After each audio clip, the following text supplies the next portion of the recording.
Another Texas headline tonight that we're following: the state Supreme Court today ruled against more than a dozen women who said that they were denied medically necessary abortions. Tonight, Marissa Parra walks us through the justice's decision. Tonight, the Texas Supreme Court unanimously rejecting the toughest legal challenge yet to the state's strict abortion law, getting rid of a temporary injunction that allowed Texans with complicated pregnancies to get an abortion if their doctor made a, quote, good faith judgment. It's gut-wrenching. Amanda Zarowski and her husband were devastated when they learned their unborn baby would not survive. I thought what they would do is go in and intervene immediately, but she told me that they couldn't because the baby's heart was still beating and I wasn't sick. NBC spoke with her exclusively last year. Because of the law, I very nearly died.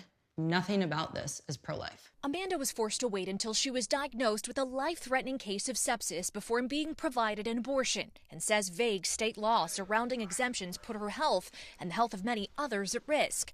She is one of 22 women represented by the Center for Reproductive Rights who sued the state last year. Doctors are facing a prison term of 99 years in prison.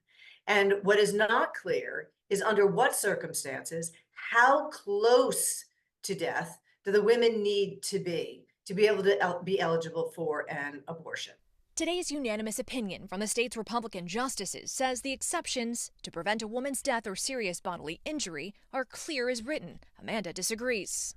Disappointing isn't the right word for how I felt about the opinion. I am actually infuriated that in the justice's decision. But John Seago, president of Texas Right to Life, who helped craft the Texas Heartbeat Act, agrees with the court. The court really was faithful to the law and clarified, exactly what the law says and how it should be interpreted. The ruling marking yet another chapter in post-Roe America and a tricky legal roadmap surrounding pregnancy. Marissa Parra, NBC News.